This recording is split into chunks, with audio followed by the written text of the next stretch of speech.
Hi everyone, and welcome to beautiful Montana de Oro State Park here on the central coast of California. We're located roughly about a 3-hour drive north of LA and a 3-hour drive south of San Francisco. So we're right smack in the middle. Beautiful spot in the world. It's where I call home now. I'm fortunate enough to do that. And today I want to complete part 3 of the 3-part series we've been working on, talking about infrared. And if you remember the first part, click the link up above there. We showed you how to convert actually your existing color photos and make them look like infrared. And then the next time we went in, we showed you how to take an infrared filter and attach it to your smartphone. We even showed you different ways to attach it to the iPhone. And got people waving at me coming by here.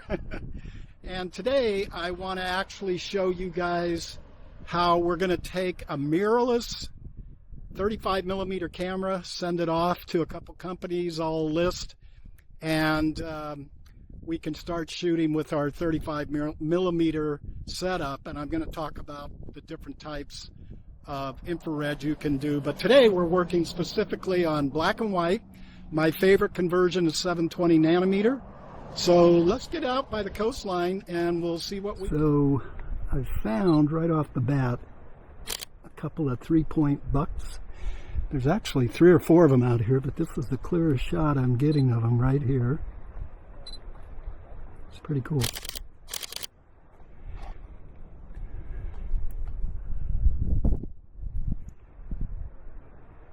Get him with his head up.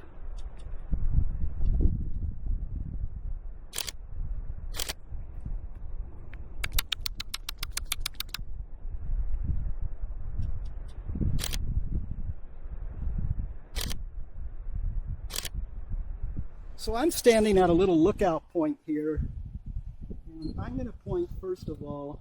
You can see there's the dirt and the foliage. I've got these posts that I could remove, so I'm going to minimize the sky down, and then I'm going to turn this way because what I really love is these white clouds that are up, and these really aren't clouds, these are tufts of fog that are blowing in off the ocean. Now, let's talk about filters. I have no filters on this camera. Does it matter? No. You can get beautiful infrared by shooting without filters. So the other thing is I can put polarizers on these and actually even darken the sky down more. So they do work similar to how a polarizer would work with colored film. So certainly try it with and without. But I thought I had a polarizer on, and it turned out it was a 10-stop variable, or not a it was a 10-stop slow ND filter that Stingray puts out that I had on for a shot I did about 3-4 months ago. Talk about lenses. Not all lenses are good for infrared. In fact, you're going to find more bad lenses than you find good. If you're a Sony shooter, I can save you a lot of testing because I've tested them all. I have the 24-105, which I absolutely love, but it's not good for infrared because it creates what we call a hotspot. Okay, so you have to, the lenses that prevent hotspots are the newer lenses that have better coating, which usually means they're the professional lenses. So the 2470 Series 2 Sony, I can shoot it at any aperture I want with no hotspots. What does that mean? Well, there are other lenses. Let's go back to that 24-105 Sony that I was talking about. I can shoot it up to 5.6, maybe f8, but then it tends to, once you get about f8 to f16 range, you can start to see the hotspot. And so the 24-70 Series 2, you can shoot any aperture you want. F22 will show a hotspot, but I rarely, if ever, am at F22. Another great Sony lens is the 70-200 Series 2, the 2.8 lens. You can shoot all the way up to 2.8 to f16, again with no hotspots. I wouldn't recommend going beyond that. So those are really my 2 lenses. I did buy this past spring the Sony 70-200 f4 macro, and that's a really good lens. So if you happen to have that one, you're in luck. You don't have to run out and buy the 2.8 glass. That will do it. But, you know, I do this for a living, so I'm going to, yes, keep both those lenses. They both have usages for me. But I'm trying to think off the top of my head. The 16-35 f2.8 is another good lens. No hot spot issues on that. So there you go. That's from 16 all the way up to 200. If you want, leave a question in the comments if you're a Sony shooter and I haven't mentioned a lens or lenses you have. If I have them in my arsenal, and I have quite a few lenses, I can take them out and test them and let you know yay or nay. Now, on both Kalari's site and LifePixel's site, they have lens databases, but at last check, sadly, they quit keeping them up to date, which I wish they would have. But I understand gear comes out on a regular basis.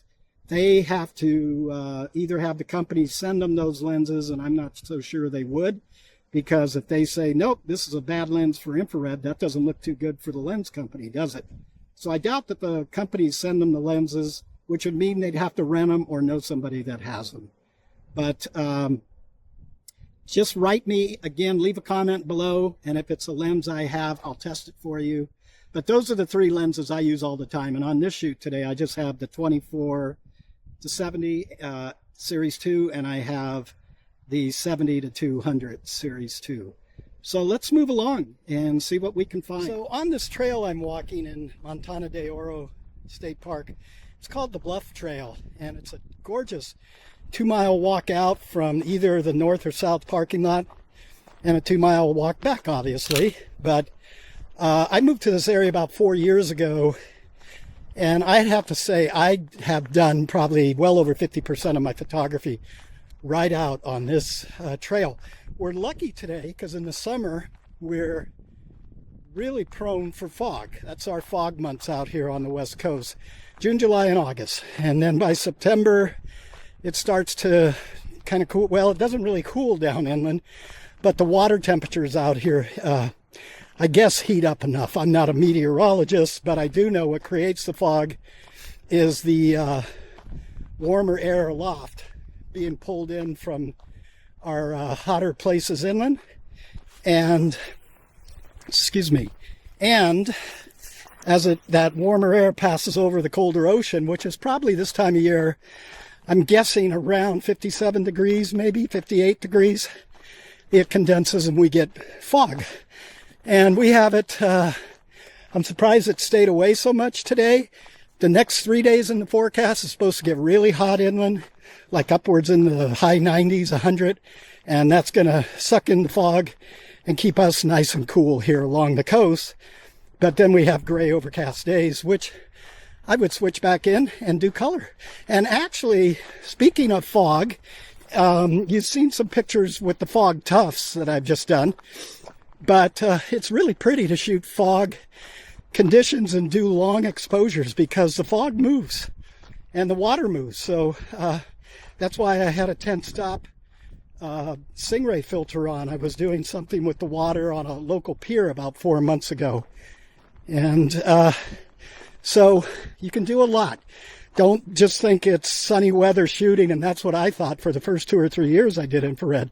Then I started pushing myself to try it under different conditions and was very surprised. We've come to one of my favorite places out here called the Grotto. Now, it's an arch. You can see a little bit of it on the bottom. You're going to see it more when I move around the other side. And this really isn't a good angle because I'm shooting at the sun. So I will catch up with you when we get over to the other side. Now we're getting some sun's off the camera left. I don't even have to get down. I think I just want to get a little bit of that sky. And we got the front of the arch lit with some of this foliage right in it. And as I walk, I'm going to hold the camera up. And I'm keeping my eye open for snakes and making a lot of noise here. I don't want to startle one. And I don't want them to startle me, because in the words of Harrison Ford, I hate snakes. I had a run-in with one when I was little. Okay, here's another scene of it. Very cool. And I'm shooting one 640 f8.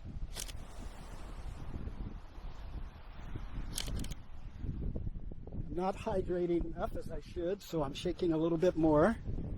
I forgot my water bottle in the car. Well, it's not that far away from me. And we're going to keep moving along here.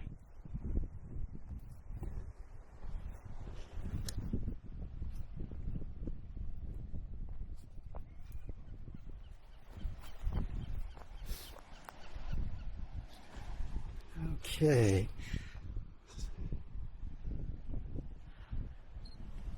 So now we got the sun coming back over my left shoulder as I'm looking at this scene. And there's a cool little tuft of these flowers out here. I gotta be really careful because you just don't know how undercut this is. And I don't want to end up down there in the drink trying to figure out how I'm going to get out of here. That would not be good. So I wish here I had the 16 to 35, something a little bit wider than 24. Let me back up just a hair. Alright, Mr. and Mrs. Snake, stay away.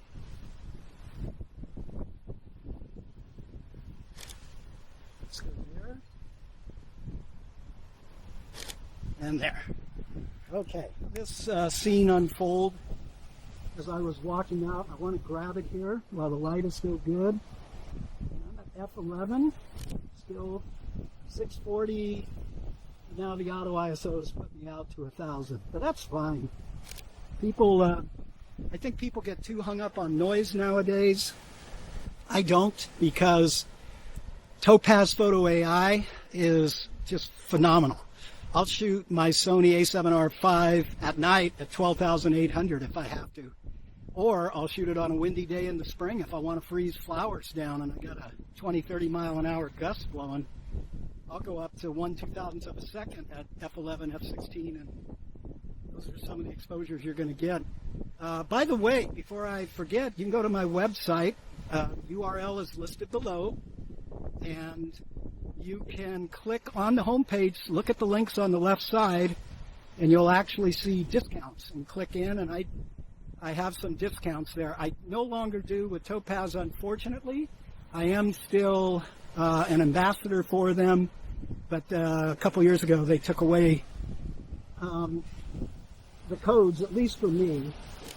I'm not really what you would call a YouTube, well, what's the term they use? Somebody who does it for a living. I'm a photographer, number one, and as I'm getting older, I'm more of a teacher now. It's my time to give back to others, because people started helping me out as soon as I was 16, 17 years old, and really was enjoying what I was doing with the camera. So they always said, pass it on, when I'd say, how can I pay you back? And this is what I'm doing now, is I'm passing it on. And for you younger people watching, if there is any younger people watching, just please do the same. Don't hoard your knowledge, share it, help people out. You guys know way more about video and stuff than I do, because I wasn't brought up with all that stuff. And I'm going to actually try one more shot while I'm talking here. So my point is, be open with your knowledge. And yes, I teach workshops too, and I'm not going to give it all away, obviously. You can come and take a workshop with me, but you're also going to get a lot more out of a workshop. You're going to get the camaraderie of other individuals, and you're going to get to be with me working one-on-one in the field. And you share knowledge by talking to other people in the group. They may have a similar camera or situation, and if I'm over helping somebody else, they'll say, you know what, this is what I did, try this. That's sharing, that's giving back. So don't be afraid to do that. This is just a wonderful craft I've been blessed to make a living with, and I just feel like I need to pass it on to the younger generation now. And so that's my little speech for today. Here, I've got this wire little fence thing to the left, and I love these lines. So I'm going to shoot and include them, and I'm going to counterbalance with that rock out in the ocean. It's all about balance to me, you guys. You got a beautiful line leading the eye of the headland here, but that wooden fence doesn't bother me as much. This is a man-made object. They're both man-made objects, but this one with the cable right in front of me, definitely I'm going to take out.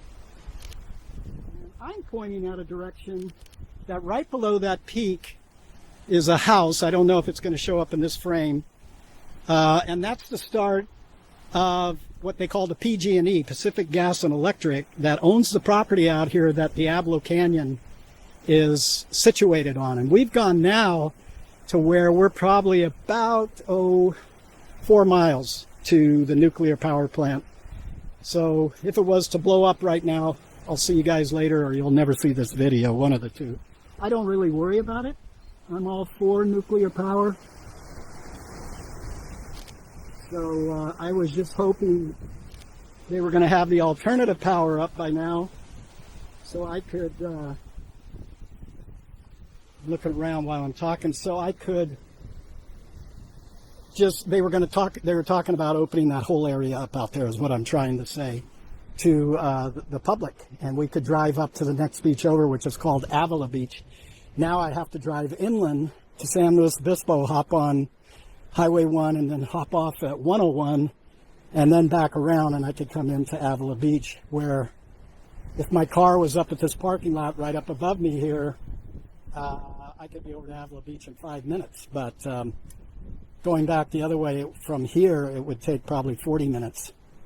And I'm not going to do that because it's getting later in the day and the sun is getting lower. It's still very beautiful out here, but I'm going to just walk straight for the next 2 miles, and I want to wrap this video up, at least the shooting portion of it, and I hope you guys have enjoyed it as much as I've enjoyed making it for you.